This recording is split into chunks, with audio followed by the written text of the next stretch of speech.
David Ken here with another question bank question in the style of what you find in your Hayes&Harris Math SL textbook in Chapter 6b. In this question we're given a quadratic equation and we're told that it has two equal real roots. Now the quadratic equation looks a little bit funny because it has this k in here. This k is just a constant. It could be a number. It could be 10.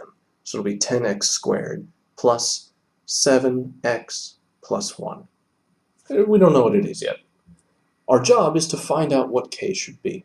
And the key to finding what k is that there are two equal roots to this quadratic equation. Because there are two equal roots, that's one solution, we know that the discriminant has to be equal to 0.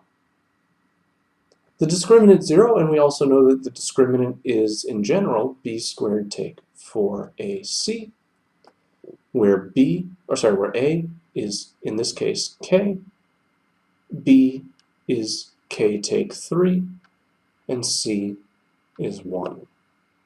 So this allows us to say that 0 has to equal k take 3 squared take 4 times a times c. Now our job is to solve this equation for k so that we can know what values of k produce a discriminant equal to 0. I'll start by expanding this term here and combining like terms. So when I expand, I get k times k, that's k squared. I get k times negative 3, that's negative 3k, but I get it twice, so that's negative 6k. And I get negative 3 times negative 3 is plus 9. Over here I have negative 4k. Looking for like terms, I see a 6k and a 4k. So I know that altogether I have 0 equals k squared take 10k plus 9.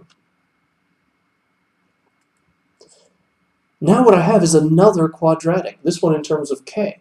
So I want to solve for the values of k so that this quadratic is equal to 0.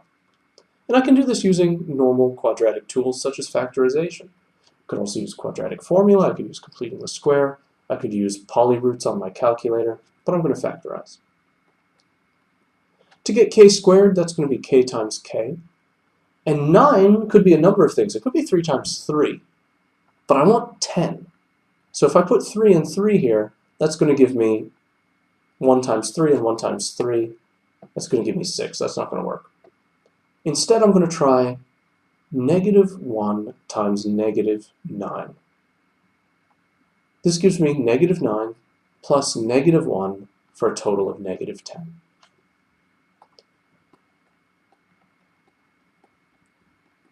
Now since I have two things multiplied together to give me 0, then either or both must be equal to 0.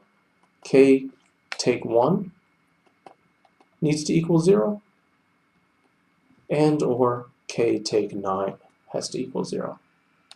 Which means that k equals 1 and or k equals 9. And those are the possible values of k for which this quadratic will have two equal roots.